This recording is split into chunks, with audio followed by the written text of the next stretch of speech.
ప్రియమైన దేవుని వాళ్ళారా, ధర్మశాస్త్రము అనే ఈ అంశాన్ని మనం ఎందుకు తెలుసుకోవాలి అసలు అనే ప్రశ్న మనం వేసుకుంటే, మొట్టమొదట పరిశుద్ధ గ్రంథములో వ్రాయబడిందే ఈ ధర్మశాస్త్రము అనే పుస్తకం. అయితే ఈ ధర్మశాస్త్రము అంటే ఏంటి అసలు, ఈ ధర్మశాస్త్రములో ఏ ఏ పుస్తకాలు ఉన్నాయి అన్న విషయాలు కూడా తెలియని వారు చాలా మంది నేటి కాలంలో ఉన్నారు. కాబట్టి ప్రతి క్రైస్తవుడు కూడా ఈ అంశాన్ని తెలుసుకోవాలి గనుక ఈ విషయాలను మీ ముందుకు తీసుకురావాలని ఈ యొక్క అంశాన్ని మీ ముందుకు తీసుకువస్తున్నాం. అసలు ఇంతకీ ధర్మశాస్త్రంలో ఏముంటుంది అని మనం ఆలోచిస్తే, ధర్మశాస్త్రము దేనిని గూర్చి తెలియజేస్తుంది అన్న విషయాన్ని మనం ఆలోచిస్తే, ఈ ధర్మశాస్త్రం అనేది ధర్మ విధులను గూర్చి తెలియజేస్తుంది అని పరిశుద్ధ గ్రంథం మనకు తెలియజేస్తూ ఉంది. దీనిని గురించి మనకి ఇంకా కొంచెం వివరంగా అర్థం అవ్వాలంటే, ఒక రాజు రాజ్యాన్ని పరిపాలిస్తున్నప్పుడు ఆ రాజ్యములో ఉన్న ప్రజలు ఆ రాజు యొక్క చిత్తాన్ని అనుసరించి జీవించటానికి, జరిగించటానికి, ఒకరితో ఒకరు సామరస్యముగా ఉండడానికి, ప్రేమ కలిగి నడుచుకోవడానికి, లేదా ద్వేషము, శత్రుత్వము ఇలాంటివి ఏవీ లేకుండా ఉండడానికి, ఆ దేశంలో ఎలాంటి అన్యాయమైన క్రియలు జరగకుండా ఉండాలంటే ఆ దేశం ఏం చేస్తుందంటే, ఆ రాజుగారు మరియు వాళ్ళ మంత్రివర్గము, అందులో ఉన్న పెద్దవాళ్ళందరూ కూర్చుని ఒక చట్టాన్ని తయారు చేసుకుంటారు. కాబట్టి ఆ చట్టం ఏం చేస్తుందంటే మనుషులందరినీ కూడా ఒక సన్మార్గంలో నడిపించే పని ఆ చట్టం చేస్తుంది. కాబట్టి ఈ ధర్మశాస్త్రం అనేది కూడా ఒక చట్టమే అన్న విషయాన్ని మొదట మనం గ్రహించాలి. అంటే ఒక రాజు తన దేశ పౌరసత్వం గల ప్రజలు అనుసరించడానికి ఎలాగైతే ఒక చట్టాన్ని ఏర్పరచుకుంటాడో, అదే విధంగా దేవుడు కూడా తన ప్రజలైన ఇశ్రాయేలీయులు నడుచుకోవడానికి, తన సన్నిధిలో పరిశుద్ధులుగా, నిర్దోషులుగా నడుచుకోవడానికి ఏం చేశాడంటే ఆయన ఒక చట్టాన్ని తయారు చేశాడు. ఆ చట్టమే ధర్మశాస్త్రము అన్న విషయము మనం గ్రహించాలి. ఈ తయారు చేసిన ఈ చట్టాన్ని దేవుడు ఎవరికి ఇచ్చాడు అంటే ఇశ్రాయేలీయులకు ఇచ్చాడు. ఎందుకంటే భూమి మీద మొట్టమొదట దేవుని ఆజ్ఞలను అనుసరించి జీవించిన వారు ఎవరైనా ఉన్నారా అంటే వాళ్ళు కేవలం ఇశ్రాయేలీయులు మాత్రమే అన్న విషయం కూడా పరిశుద్ధ గ్రంథము తెలియజేస్తుంది. అందుకనే ఈ విధులను, చట్టాలను, ఆజ్ఞలను కలిగిన ఒక పుస్తకాన్ని ఏమని పిలుస్తారంటే ధర్మశాస్త్రము అని అని దానికి ఒక పేరుంది. ఇదే ధర్మశాస్త్రాన్ని హెబ్రీ భాషలో ఏమంటారు అంటే తౌరాత్ అని పిలుస్తారు. ఈ ధర్మశాస్త్రాన్నే పాత నిబంధన అని కూడా పరిశుద్ధ గ్రంథం తెలియజేస్తున్న సందర్భాలు మనకు అనేకంగా కనబడతాయి. కాబట్టి ఇప్పుడు ధర్మశాస్త్రం అంటే దేవుడు ఇశ్రాయేలీయులకు ఇచ్చిన కట్టడలు, ఆజ్ఞలు, ధర్మ విధులు అన్న విషయము మనకు అర్థమవుతుంది. నిబంధన అంటే ఏంటి అన్న విషయాన్ని కూడా మనం ఒకసారి ఆలోచన చేయగలిగితే, నిబంధన అనే పదానికి ఒప్పందము లేదా ఒడంబడిక అన్న అర్థం మనకు కనబడుతుంది. ఒక ఒప్పందానికి, తీర్మానానికి చాలా తేడా ఉంది. ఒప్పందం అని దేన్ని అంటారంటే ఇద్దరు లేక అంతకంటే ఎక్కువ మందికి మధ్య జరిగిన, లేక రెండు సమాజాలు లేక రెండు సమూహాల మధ్య జరిగిన ఒక ఏకాభిప్రాయాన్నే ఒప్పందము లేదా ఒడంబడిక లేదా నిబంధన అని పిలుస్తారు. ఒక నిబంధన జరగాలంటే తప్పనిసరిగా మినిమం ఇద్దరు మనుషులు ఉండాలి. ఇద్దరికన్నా ఎక్కువ ఉన్న వారి మధ్యన జరిగే ఏకాభిప్రాయాన్ని ఏమంటారంటే నిబంధన లేక ఒడంబడిక అని పిలుస్తారు. కాబట్టి ఇద్దరు వ్యక్తులు లేక రెండు సమాజాల మధ్య జరిగే ఈ ఒప్పందాన్ని నిబంధన అంటున్నాం. అందుకనే మనకు పరిశుద్ధ గ్రంథంలో కూడా పాత నిబంధన మరియు క్రొత్త నిబంధన అన్న రెండు భాగాలు మనకు కనబడుతూ ఉంటాయి. అయితే బైబిల్ గ్రంథంలో ఈ నిబంధన లేక ఒప్పందము ఎవరు చేశారు, ఎవరితో చేశారు అని మనం ఆలోచిస్తే, పరలోకమందున్న తండ్రి అయిన దేవుడు ఇశ్రాయేలు ప్రజలతో, ఇశ్రాయేలు సమాజముతో ఒక ఒప్పందాన్ని, ఒక ఒడంబడికను, ఒక నిబంధనను చేశాడు అన్న విషయాన్ని మొదట మనము గమనించాలి.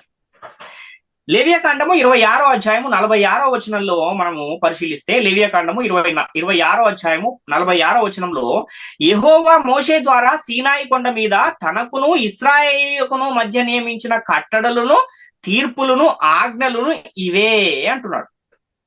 అంటే ఇశ్రాయేలీయులకు సీనాయి కొండ మీద దేవుడు ఏం చేశాడు అంటే ఒక కట్టడలు, తీర్పులు ఇచ్చాడు, ఆజ్ఞలు ఇచ్చాడు అన్న విషయము మనకి ఇక్కడ కనబడుతూ ఉంది.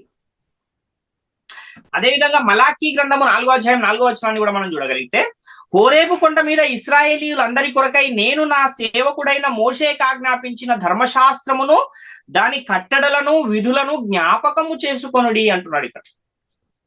అంటే ఇక్కడ మనం జాగ్రత్తగా ఆలోచించగలిగితే దేవుడు ఇశ్రాయేలీయులను అబ్రహామునకి ఇవ్వబడిన వాగ్దానాన్ని బట్టి యాకోబు సంతతి అయిన ఇశ్రాయేలీయులను ఏర్పరచుకున్నాడు అన్న విషయం అర్థమవుతుంది. వారు ఐగుప్తు బానిసత్వంలోనికి వెళ్ళిన తర్వాత వారి మొరను విన్న దేవుడు ఆ ఐగుప్తు బానిసత్వం నుండి ఎర్ర సముద్రాన్ని దాటించి బయటకు తీసుకువచ్చి వారి పితరులకు చేసిన వాగ్దాన దేశం ఏదైతే కనాను దేశాన్ని మీకు ఇస్తాను, పాలు తేనెలు ప్రవహించు దేశాన్ని మీకు ఇస్తాను అని ఒక వాగ్దానం చేశాడో ఆ వాగ్దాన దేశంలోనికి వారిని నడిపించాడు అన్న విషయం కూడా మనము నిర్గమాకాండములో చూస్తాం. కాబట్టి దేవుడు ఇశ్రాయేలీయులతో ఏం చేశాడంటే ఒక నిబంధన చేశాడు అన్న విషయాన్ని మనం ఇక్కడ గమనించాలి. ఆ నిబంధనను గురించి కనుక మనం పరిశీలన చేస్తే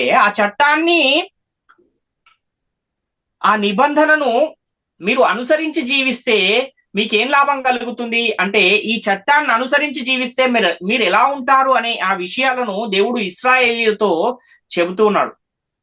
ఆ విషయాన్ని కూడా మనం చూడగలిగితే, నా నిబంధనను అనుసరించి మీరు జీవిస్తే సమస్త జనులలో మీరు నాకు స్వకీయ సంపాద్యమగుదురు అంటున్నాడు. నిర్గమకాండం 19వ అధ్యాయం 5వ వచనాన్ని మనం చూడగలిగితే, కాగా మీరు నా మాట శ్రద్ధగా విని నా నిబంధనను అనుసరించి నడిచిన ఎడల మీరు సమస్త దేశ జనులలో నాకు స్వకీయ సంపాద్యమగుదురు అంటున్నాడు. అంటే తన మాటను శ్రద్ధగా విని ఆ నిబంధనను అనుసరించాలి. అలా చేసినప్పుడు ఏదైతే వారికి అవసరమో ఆ అవసరమైన ప్రతి దాన్ని కూడా దేవుడు వారికి సమకూరుస్తాడు అన్న విషయము మనకి ఇక్కడ అర్థమవుతుంది. అంటే మనము ఈ లోకంలో మనం కూడా గమనించినట్లయితే మన పిల్లలు ఉంటారు కదా, ఆ పిల్లల్లో 2 పిల్లలు ఉన్నారు. ఒక పిల్లవాడేమో తల్లిదండ్రుల మాట జవదాటకుండా చక్కగా వారు ఏది చెప్తే అది చేసుకుని పోయే కుమారుడు ఒకడు, ఏది ఖాతరు చేయకుండా తిరిగే కుమారుడు ఒకడు ఉంటే ఎవరి మీద మనకు ఎక్కువగా అడగగానే చేస్తాము అంటే ఏదైతే వింటున్నాడో ఆ పిల్లవానికి మనం ఎక్కువగా దాన్ని చేస్తూ ఉంటాం. అలాగే దేవుడు కూడా ఏమంటున్నాడు అంటే, మీరు ఎప్పుడైతే నా యొక్క ఆజ్ఞలను మీరు అనుసరించి జీవిస్తారో అప్పుడు నేను మీకు అవసరమైన ప్రతి దాన్ని కూడా సమకూరుస్తాను అని దేవుడు చెబుతూ ఉన్న పరిస్థితులు మనకు కనబడుతున్నాయి. ద్వితీయోపదేశ కాండములో కూడా ఇర్మియా గ్రంథంలో కూడా మనం ఒక మాటను చూడగలిగితే, ఇర్మియా గ్రంథం 11వ అధ్యాయం 4వ వచనంలో, ఐగుప్తు దేశములో నుండి ఈ ఇనుప కొలిమిలో నుండి నేను మీ పితరులను రప్పించిన దినమున నేను ఆజ్ఞ ఇచ్చి తిని నేడు ఉన్నట్టుగా పాలు తేనెలు ప్రవహించు దేశమును మీ పితరులకు ఇచ్చదనని వారితో నేను చేసిన ప్రమాణమును నేను నెరవేర్చున్నట్లు మీరు నా వాక్యమును విని నేను మీకు ఆజ్ఞాపించు విధులన్నిటిని బట్టి ఈ నిబంధన కార్యములను అనుసరించి నడిచిన ఎడల మీరు నాకు జనులయ్యుందురు, నేను మీకు దేవుడనయ్యుందును అంటున్నాడు. కాబట్టి ఏమున్నాయి ఇందులో అంటే నిబంధన వాక్యాలు ఉన్నాయి. ఈ నిబంధన వాక్యములను అనుసరించి జీవించాలి, అప్పుడు మీరు నాకు జనులు అవుతారు అని ఇక్కడ దేవుడు తెలియజేస్తున్న ఆ మాటను మనం చూస్తున్నాం. అంతేకాకుండా మీరు ఎప్పుడు ఆశీర్వదింపబడతారు అన్న ఆ విషయాన్ని కూడా దేవుడు తెలియజేసిన మాటను మనం చూడగలిగితే, ద్వితీయోపదేశ కాండం 30వ అధ్యాయం 15-16 వచనాల్లో, చూడుము నేడు నేను జీవమును మేలును మరణమును కీడును నీ ఎదుట ఉంచి ఉన్నాను, నీవు బ్రతికి విస్తరించున్నట్లుగా నీ దేవుడైన యెహోవాను ప్రేమించి ఆయన మార్గములందు నడుచుకొని ఆయన ఆజ్ఞలను కట్టడలను విధులను ఆచరించుమని నేడు నేను నీకు ఆజ్ఞాపించుచున్నాను. అట్లు చేసిన ఎడల నీవు స్వాధీనపరుచుకొనుటకు ప్రవేశించు దేశంలో నీ దేవుడైన యెహోవా నిన్ను ఆశీర్వదించును అంటున్నాడు. కాబట్టి దేవుని ఆశీర్వాదం కావాలంటే ఏం చేయాలి? ముందు ఆయన ఆజ్ఞలను అనుసరించాలి, ఆయన కట్టడలను అనుసరించాలి, ఆయన విధులను గైకొని జీవించాలి. అప్పుడు ఆయన మనల్ని ఆశీర్వదిస్తాడు అన్న ఒక విషయం ఇక్కడ తెలియజేస్తున్నాడు. కాబట్టి నిబంధన అంటే దేనికి, ఎవరెవరికి నిబంధన అంటే దేవునికి ఇశ్రాయేలీలకు మధ్య జరిగిన ఒక ఒప్పందము, ఒక ఒడంబడిక అన్న విషయము మనకు పరిశుద్ధ గ్రంథం తెలియజేస్తుంది. కాబట్టి ధర్మశాస్త్రం అంటేనేమో దేవుడు తన ప్రజలైన ఇశ్రాయేలీయులతో తన చిత్తాన్ని జరిగించడం కోసము ఒక చట్టాన్ని ఇచ్చాడు. ఆ చట్టం పేరే ధర్మశాస్త్రము అన్న విషయము మనకు అర్థమవుతుంది. కాబట్టి బైబిల్ గ్రంథంలో ధర్మశాస్త్రము అన్న ఆ భాగంలో ఎన్ని పుస్తకాలు ఉన్నాయి, ఏ ఏ పుస్తకాలను ధర్మశాస్త్రం అంటారు అని కూడా మనం ఆలోచిస్తే బైబిల్ గ్రంథంలో ధర్మశాస్త్రం అనేది అసలు ఎక్కడుంది అన్న విషయాన్ని కూడా మనము తెలుసుకోవాల్సిన అవసరం ఉంది. పరిశుద్ధ గ్రంథంలోని మొదటి 5 పుస్తకాలనే ధర్మశాస్త్రము అని అంటారు. పంచకాండాలను ధర్మశాస్త్రం అని పిలిచే ఇశ్రాయేలీయులు వాటిని ధర్మశాస్త్ర గ్రంథము, మోషే వ్రాసి ఇచ్చిన ధర్మశాస్త్ర గ్రంథము అని దానికి ఒక పేరుంది. ఏవి మొదటి 5 పుస్తకాలు అంటే ఆది కాండము, నిర్గమకాండము, లేవియ కాండము, సంఖ్యాకాండము, ద్వితీయోపదేశ కాండము. ఈ 5 పుస్తకాలను కలిపి ధర్మశాస్త్ర గ్రంథము అని అంటారు. అయితే ఇక్కడ మనం ఆలోచన చేయగలిగితే పాత నిబంధన అని వ్రాయబడిన భాగంలో ఎన్ని పుస్తకాలు ఉన్నాయంటే మొత్తం 39 పుస్తకాలు పాత నిబంధన అని వ్రాయబడిన భాగంలో మనకు కనబడుతూ ఉంటాయి. ఈ పాత నిబంధనలో ధర్మశాస్త్రానికి సంబంధించిన 5 పుస్తకాలను తీసేస్తే మిగిలినవన్నీ 39లో 5 పోతే 34 పుస్తకాలు మిగిలాయి.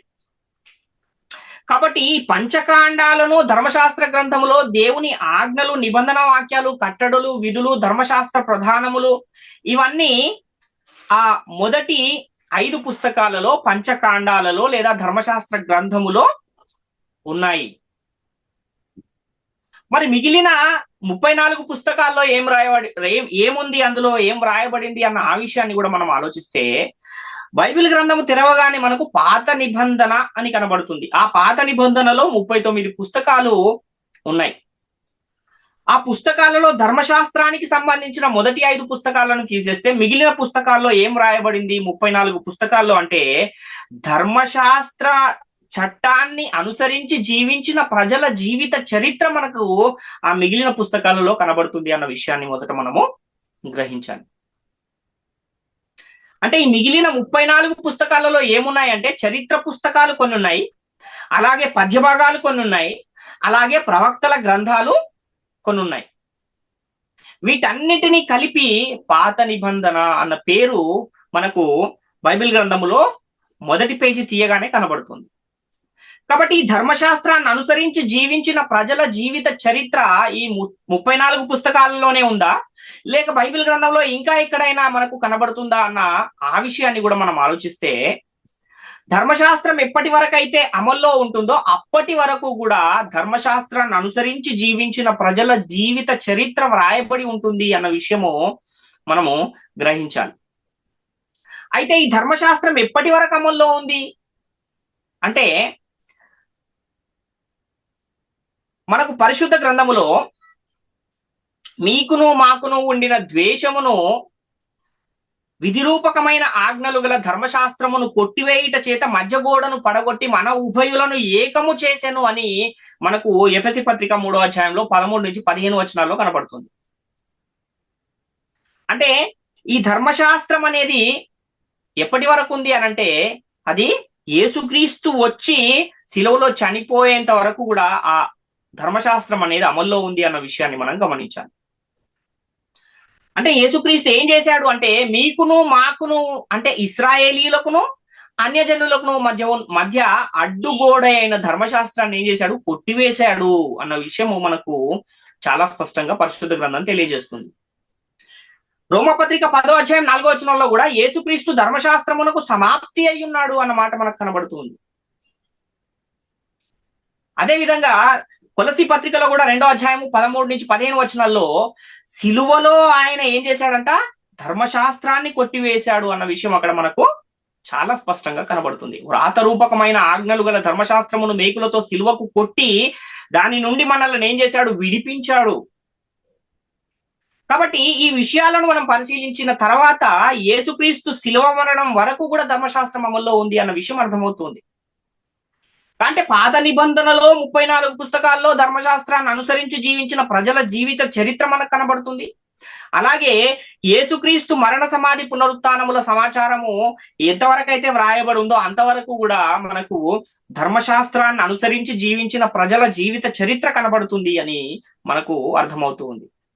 అంటే కొత్త నిబంధన అని వ్రాయబడిన భాగంలో కూడా మొదటి 4 పుస్తకాలలో యేసుక్రీస్తు వారి యొక్క శిలువ మరణ సమాధి పునరుత్థానాలు ఉన్నాయి. అంటే పాత నిబంధనలోని 34 పుస్తకాలు, అలాగే క్రొత్త నిబంధనలోని మొదటి 4 పుస్తకాలు, మొత్తము 38 పుస్తకాలలో మనకు ఏం కనబడుతుంది అని అంటే, ధర్మశాస్త్రాన్ని పొందుకున్న ప్రజలు ఆ ధర్మశాస్త్రాన్ని అనుసరించి జీవించిన వారి జీవిత చరిత్రకు సంబంధించి అనేక విషయాలు మనకు ఆ పుస్తకాలలో కనబడతాయి. అంటే యెహోషువ గ్రంథము మొదలుకొని కొత్త నిబంధనలోని మత్తయి, మార్కు, లూకా, యోహాను సువార్తలలో కూడా ధర్మశాస్త్రాన్ని అనుసరించి జీవించిన ప్రజల జీవిత చరిత్ర ఉంది అన్న విషయము మనకి ఇక్కడ చాలా స్పష్టంగా అర్థమవుతుంది. కాబట్టి ఈ ధర్మశాస్త్రాన్ని యేసుక్రీస్తు శిలువలో కొట్టివేశాడు కాబట్టి ధర్మశాస్త్రం కూడా ఎప్పటి వరకు అమల్లో ఉందంటే, క్రొత్త నిబంధనలోని మొదటి 4 పుస్తకాల చివరి అధ్యాయాల వరకు కూడా ధర్మశాస్త్రం అనేది అమల్లో ఉంది.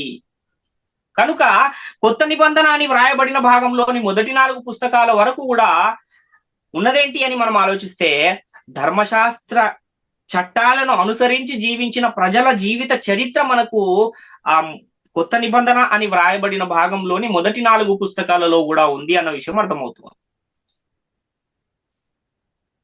కాబట్టి ఈ పాత నిబంధనలోని 34 పుస్తకాలు మరియు కృత నిబంధనలోని 4 పుస్తకాలు, ఈ 38 పుస్తకాలు కూడా ఏ విషయాన్ని తెలియజేస్తున్నాయంటే, ధర్మశాస్త్రాన్ని అనుసరించి జీవించిన ప్రజల జీవిత చరిత్రను తెలియజేస్తున్నాయి. అదేవిధంగా పాత నిబంధనలోని మొదటి 5 పుస్తకాలేమో ధర్మశాస్త్ర గ్రంథాలు అన్న విషయము మనకు అర్థమవుతుంది. అయితే ఇక్కడ కొంతమందికి ఒక సందేహము వచ్చే అవకాశం ఉంది. అదేంటంటే, ఆదికాండం అనే పుస్తకంలో మోషే లేడు కదా, ఆ కాలానికి ఇంకా మోషే పుట్టనే లేదు కదా, అలాగే దేవుడు ఇశ్రాయేలీయులకు ఇచ్చిన ధర్మశాస్త్రం అనే చట్టం కూడా ఆదికాండంలో ఇవ్వబడలేదు కదా, కాబట్టి ఈ ఆదికాండములో మోషే లేడు, ఆదికాండంలో ధర్మశాస్త్రానికి సంబంధించిన చట్టాలు, ఆజ్ఞలు, విధులు కూడా లేవు, ఇశ్రాయేలీయులకు ఇచ్చిన చట్టం కూడా ఆదికాండంలో లేదు కదా, అలాంటప్పుడు ఆదికాండము కూడా ధర్మశాస్త్ర గ్రంథం అని ఎలా పిలువబడుతుంది అన్న ప్రశ్న ఒకవేళ ఎవరికైనా రావచ్చు. అంటే మోషేయే లేని ఆదికాండము, ధర్మశాస్త్రం అనే చట్టమే లేని ఆదికాండము ధర్మశాస్త్రంగా ఎలా పిలువబడుతుంది అన్న ప్రశ్న ఒకవేళ ఎవరికైనా తలెత్తితే దానికి సమాధానాన్ని కూడా మనము ఆలోచన చేయగలిగితే, ఇక్కడ మనం అర్థం చేసుకోవాలన్న విషయం ఏంటంటే, ధర్మశాస్త్ర గ్రంథముగా నేడు పిలువబడుతున్న ఈ 5 పుస్తకాలు మొదట్లో హెబ్రీ భాషలో ఒకే పుస్తకముగా ఉండేది అన్న విషయాన్ని మనం గమనించాలి.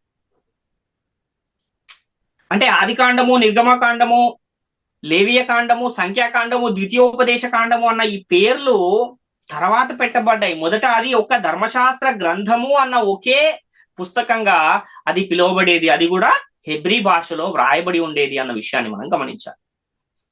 అయితే ఈ క్రీస్తు పూర్వం 3వ శతాబ్దంలో ఐగుప్తు దేశంలోని అలెగ్జాండ్రియా పట్టణంలో గ్రీకుల పాలన అనేది సాగుతూ ఉన్న ఆ సమయంలో టాలమీ ఫిలదెల్ఫియా అనే ఒక రాజు హెబ్రీ భాషలో ఉన్న ఈ ధర్మశాస్త్ర గ్రంథాన్ని గ్రీకు భాషలోనికి తర్జుమా చేయించాలనుకున్నాడు. ఎందుకని తర్జుమా చేయించాలనుకున్నాడంటే, ఆయన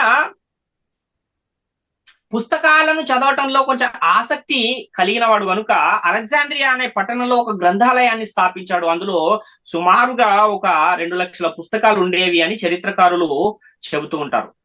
కాబట్టి ఈ టాలమీ ఫిలదెల్ఫియా అనే ఈ రాజు ఏం చేశాడంటే, ఈ వీళ్ళ గ్రంథాన్ని చదివి ఇందులో ఏముందో తెలుసుకోవాలన్న కోరిక కలిగి ఒక 70 మంది ఇశ్రాయేలీయులలో ఉన్న పండితులను ఏం చేశాడంటే, ఇశ్రాయేలు నుండి అలెగ్జాండ్రియా పట్టణానికి పిలిపించాడు. ఆ పిలిపించినప్పుడు వాళ్ళు వచ్చి ఆ 70 మంది కూడా ఏం చేశారంటే, హెబ్రీ భాషలో ఉన్న ఆ ధర్మశాస్త్ర గ్రంథాన్ని గ్రీకు భాషలోనికి వాటిని తర్జుమా చేశారు అన్న విషయాన్ని మనం గమనించాలి. ఇది ఎప్పుడు జరిగింది అంటే, క్రీస్తు పూర్వము 3వ శతాబ్దంలో జరిగిన సంగతి. కాబట్టి ఆ 70 మంది పండితులు హెబ్రీ భాషలో ఉన్న ఆ ధర్మశాస్త్ర గ్రంథాన్ని లేదా తౌరా అనే ఆ గ్రంథాన్ని గ్రీకు భాషలోనికి తర్జుమా చేశారు. ఈ తర్జుమా చేసే సమయంలో ఏం చేశారు వాళ్ళు అంటే, ఈ 5 పుస్తకాలుగా ఉన్నాయి కదా, వీటిని చదివేవారు సులభంగా అర్థం చేసుకోవాలంటే ఇలా వీటిని ఉన్నట్టుగా తర్జుమా చేస్తే అర్థం కావడానికి కొంచెం కష్టంగా ఉంటుంది. కాబట్టి వీటిని పుస్తకాలుగా విడగొట్టి రాద్దామన్న ఒక ఆలోచనతో 5 భాగాలుగా దీన్ని విడగొట్టి 5 పేర్లు ఈ పుస్తకాలకు పెట్టారు అన్న విషయాన్ని మనం గమనించాలి.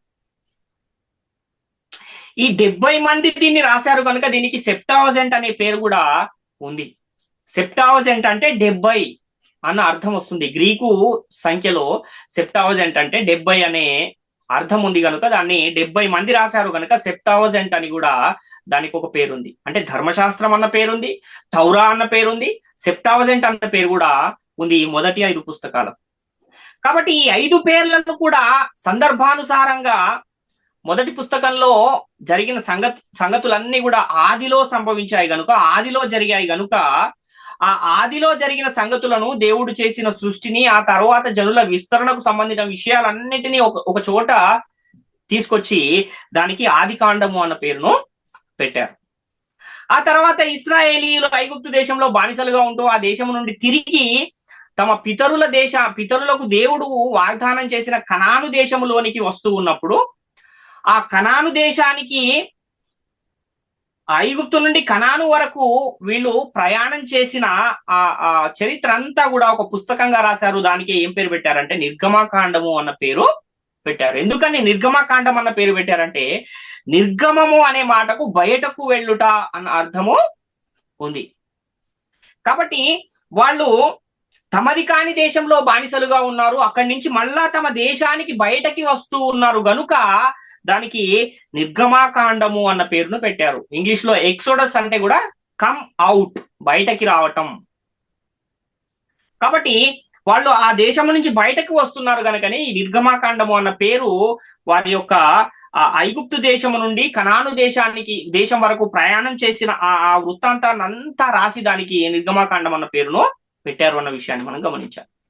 ఇప్పుడు 3వ పుస్తకము లేవియ కాండము, ఆ పుస్తకానికి ఆ పేరు ఎందుకు పెట్టారు అని మనం ఆలోచిస్తే, వీరు కనాను దేశం చేరుకున్న తర్వాత ఇశ్రాయేలీయులలో దేవుడు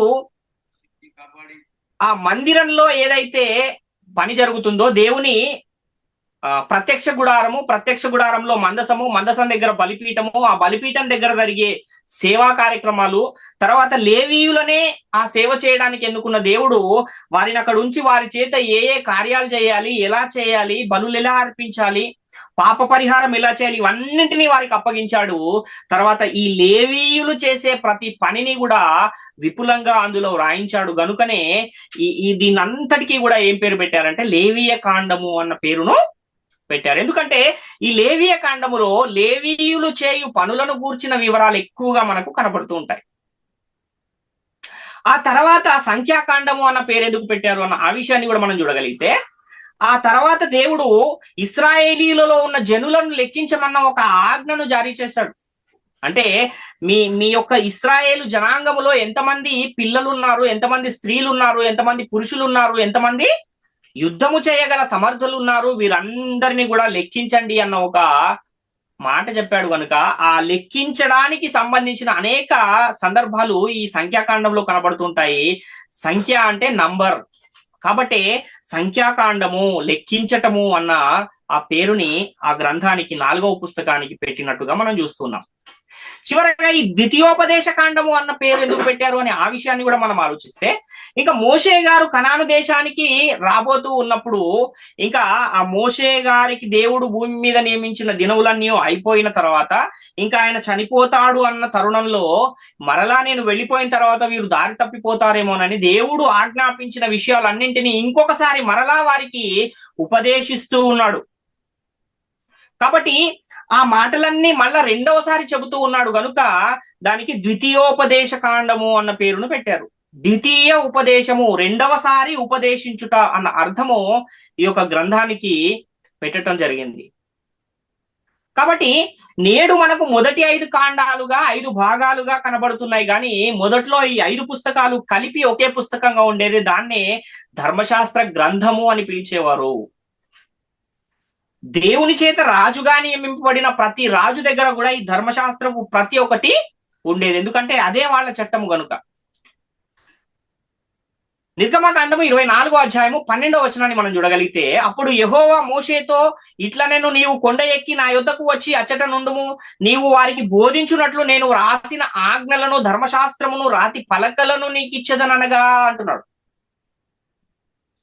ద్వితీయోపదేశ కాండము 1వ అధ్యాయం 5వ వచనాన్ని కూడా మనం చూస్తే, యోర్ధాను యువతలనున్న మోయాబు దేశమున మోషే ఈ ధర్మశాస్త్రమును ప్రకటింప మొదలు పెట్టి ఇట్లా నేను అంటున్నాడు.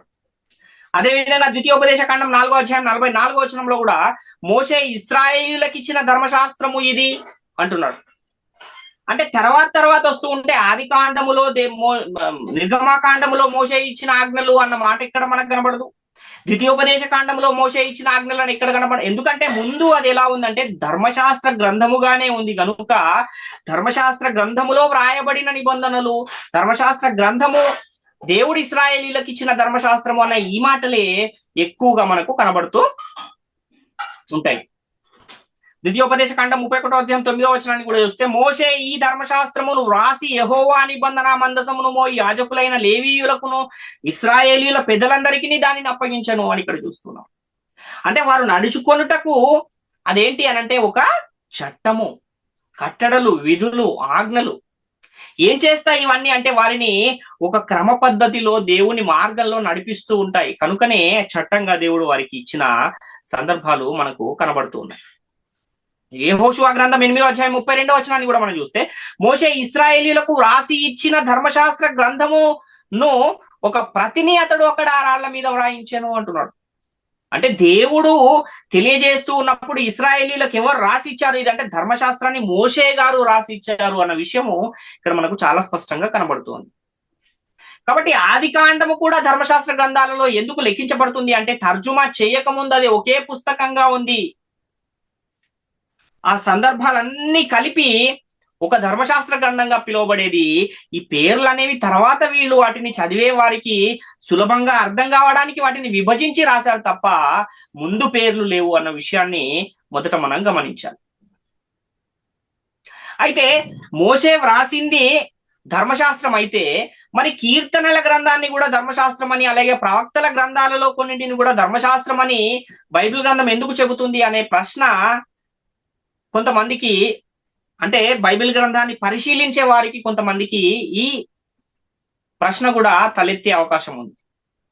అంటే యేసుక్రీస్తు మరియు అపోస్తలుల కాలం నాటికి వేటిని కూడా ధర్మశాస్త్రం అనే పిలిచే వాడుక ఉంది అన్న ఆ విషయాన్ని కూడా మనం చూడగలిగితే, యేసుక్రీస్తు మరియు అపోస్తలుల కాలం నాటికి కీర్తనల గ్రంథము, ప్రవక్తల గ్రంథాలను కూడా ధర్మశాస్త్రము అని చెప్పే ఒక ఆనవాయితీ వాడుక వాళ్లకు ఉంది అన్న విషయాన్ని మనం గమనించాలి. ఎందుకంటే కీర్తనల గ్రంథంలో వ్రాయబడిన సంగతులను కూడా ధర్మశాస్త్రంలో వ్రాయబడి ఉండలేదా అని యేసుక్రీస్తు వారే చెప్పిన సందర్భాలు మనకు కనబడతాయి కొన్ని. అలాగే ఇంకా కొన్ని చోట్ల ప్రవక్తల గ్రంథాలలో వ్రాయబడిన సంగతులను కూడా ధర్మశాస్త్రంలో వ్రాయబడిన సంగతులు అని చెప్పబడిన సందర్భాలు మనకు కనబడతాయి.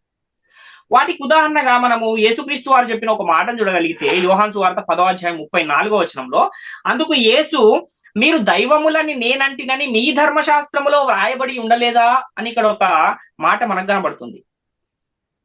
అంటే మీరు దైవములని నేనంటిననే ఈ మాట ఎక్కడ వ్రాయబడి ఉందని యేసుక్రీస్తు వారు చెబుతున్నాడంటే ధర్మశాస్త్రంలో వ్రాయబడి ఉంది అని చెబుతున్నాడు. ఇంతకీ ఇది ఎక్కడుందో అన్న ఆ విషయాన్ని మనం చూడగలిగితే ఈ మాట మనకు కీర్తనల గ్రంథంలో కనబడుతుంది. కీర్తనల గ్రంథము 82వ అధ్యాయం 1వ వచనంలో, దేవుని సమాజములో దేవుడు నిలిచి ఉన్నాడు, దైవముల మధ్యను ఆయన తీర్పు తీర్చుచున్నాడు అంటున్నాడు. అలాగే 82వ అధ్యాయం 6వ వచనంలో కూడా కీర్తనల గ్రంథము, మీరు దైవములనియు మీరందరూ సర్వోన్నతుని కుమారులనియు నేనే సెలవిచ్చి ఉన్నాను అని ఇక్కడ మనకు కనబడుతుంది. అంటే యేసుక్రీస్తు ధర్మశాస్త్రములో ఉంది కదా అని చెబుతున్న ఈ మాట మనకి ఎక్కడ కనబడుతుంది అంటే కీర్తనల గ్రంథములో కనబడుతుంది. కాబట్టి ఈ కీర్తనల గ్రంథాన్ని కూడా ధర్మశాస్త్రము అని చెప్పే వాడుక మనకు ఉంది అన్న విషయం అర్థమవుతూ ఉంది.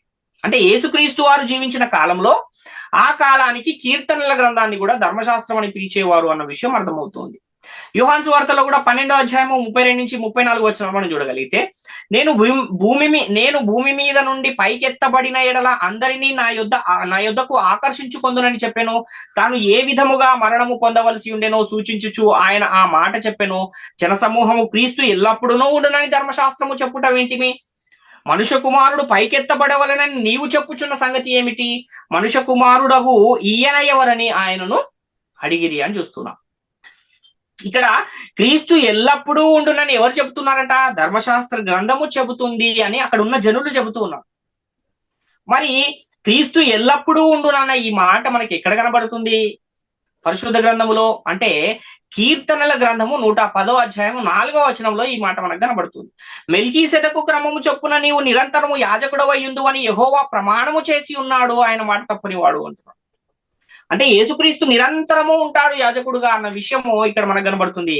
క్రీస్తు ఎల్లప్పుడూ ఉండును అన్నమాట అక్కడ కనబడుతుంది. ఎక్కడుంది ఇది? ధర్మశాస్త్రంలో మనకు కనబడుతుంది. కాబట్టి ధర్మశాస్త్రం అంటే కీర్తనలలో కనబడుతుంది. కీర్తన గ్రంథాన్ని కూడా ధర్మశాస్త్రము అని పిలిచే వాడుక ఆ రోజుల్లో ఉంది అన్న విషయం మనకి ఇక్కడ అర్థమవుతుంది. ఇంకొక విషయాన్ని కూడా మనం చూడగలిగితే కొరింథీయులకు రాసిన మొదటి పత్రిక 14వ అధ్యాయం 21వ వచనంలో అన్య భాషలు మాట్లాడు జనుల ద్వారాను పరజనుల పెదవుల ద్వారాను ఈ జనులతో మాట్లాడుదును, అప్పటికైనను వారు నా మాట వినకపోదురు అని ప్రభువు చెప్పుచున్నాడని ధర్మశాస్త్రములో వ్రాయబడి ఉన్నది అంటున్నాడు. ఈ మాట, ఈ అన్య భాషలు మాట్లాడు జనుల ద్వారా పరజనుల పెదవుల ద్వారా ఈ జనులతో మాట్లాడుదును, ఎప్పటికైనాను వారు నా మాట వినకపోదురు అని ఈ మాట ఎక్కడ వ్రాయబడి ఉందని ప్రభువు చెప్తున్నాడు? అంటే ధర్మశాస్త్రంలో వ్రాయబడి ఉంది అంటున్నాడు. కానీ పాత నిబంధనలో ఈ మాట ఎక్కడ మనకు కనబడుతుంది అన్న ఆ విషయాన్ని మనం ఆలోచిస్తే యెషయా గ్రంథములో ఈ మాట వ్రాయబడి ఉన్నట్టుగా మనకు లేఖనాధారం కనబడుతుంది. యెషయా గ్రంథము 28వ అధ్యాయంలో 11-12 వచనాల్లో, నిజమే అలసిన వానికి నెమ్మది కలగజేయుడి, ఇదే నెమ్మది ఇదే విశ్రాంతి అని చెప్పిన వాడు నత్తివారి పెదవుల చేతను అన్య భాషతో ఈ జనులతో మాట్లాడుచున్నాడు, అయినను వారు విననొల్లరైరి, కావున వారు వెళ్లి వెనకకు చెవి యొగ్గి విరగబడి చిక్కుబడి పట్టుబడినట్లు అని ఇక్కడ చూస్తున్నాం. అంటే ఇక్కడ ఏ మాట అయితే పరజనుల పెదవుల ద్వారాను ఈ జనులతో మాట్లాడుదును అని ఉన్న ఈ మాట ఎక్కడ కనబడుతుంది అంటే యెషయా గ్రంథంలో మనకు కనబడుతుంది. ఇంకొక విషయాన్ని కూడా మనం చూడగలిగితే యోహాను సువార్త 15వ అధ్యాయంలో 25వ వచనంలో, అయితే నన్ను నిర్హేతుకముగా ద్వేషించిరి అని వారి ధర్మశాస్త్రంలో వ్రాయబడిన వాక్యము నెరవేరునట్లు ఇది ఇలాగు జరిగేను అని యేసుక్రీస్తు వారు చెప్తున్నారు. యేసుక్రీస్తును ద్వేషిస్తారు అనే ఈ మాట ఎక్కడుంది అంటున్నాడు అంటే ధర్మశాస్త్రంలో ఉంది అంటున్నాడు. మరి ఎక్కడ మనకు పాత నిబంధనలో ఈ మాట కనబడుతుంది అని మనం చూస్తే కీర్తనల గ్రంథంలో 35వ అధ్యాయము 19వ వచనంలో ఈ మాట మనకు కనబడుతుంది. నిర్హేతుకముగా నాకు శత్రువులైన వారిని నన్ను గూర్చి సంతోషింపనీయకము, నిర్నిమిత్తముగా నన్ను ద్వేషించు వారిని కన్ను గీటనీయకము అంటున్నాడు. అదేవిధంగా కీర్తనల గ్రంథం 69వ అధ్యాయం 4వ వచనంలో కూడా, నిర్నిమిత్తముగా నా మీద పగపట్టుదురు, నా తల వెంట్రుకల కంటే విస్తారముగా ఉన్నారు, అబద్ధమును బట్టి నాకు శత్రువులై నన్ను సంహరింపగోరు వారు అనేకులు, నేను దోచుకొనని దానిని నేను ఇచ్చుకొనవలసి వచ్చాను అని ఇక్కడ చూస్తున్నాం. అంటే ధర్మశాస్త్రంలో ఉందన్న ఆ మాట కీర్తనల గ్రంథంలో మనకు కనబడుతుంది. అంటే కీర్తనల గ్రంథాన్ని కూడా ధర్మశాస్త్రం అనే వాడుక మొదటి శతాబ్ద కాలంలో ఉంది అన్న విషయం మనకు కనబడుతూ ఉంది. కాబట్టి యేసుక్రీస్తు కాలానికి మరియు అపోస్తలుల కాలానికి ప్రవక్తల గ్రంథాలను కూడా ధర్మశాస్త్ర గ్రంథం అని పిలిచేవారు. అదేవిధంగా కీర్తనల గ్రంథాన్ని కూడా ధర్మశాస్త్రం అని పిలిచే వాడుక ఉంది అన్న విషయం మనకు కనబడుతుంది. కాబట్టి ధర్మశాస్త్రం అంటే ఏంటి అంటే, ధర్మశాస్త్రం అనగా శాసనములు, ధర్మ విధులు, నిబంధన వాక్యములు ఉన్న గ్రంథమే ధర్మశాస్త్రము అన్న విషయము మనము ఇక్కడ చూస్తున్నాం.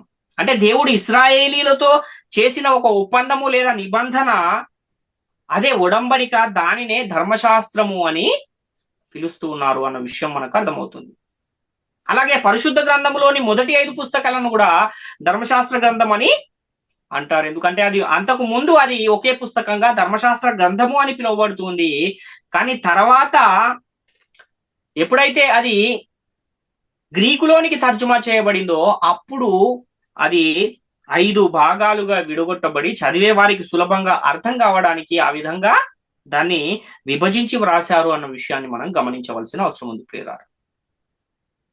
కాబట్టి ధర్మశాస్త్రం అంటే ఏమని మనకు అర్థమవుతుంది అంటే, ధర్మశాస్త్రము అంటే ధర్మ విధులు గల గ్రంథము, శాసనములు గల గ్రంథము, కట్టడలు గల గ్రంథము, ఆజ్ఞలు గల గ్రంథము.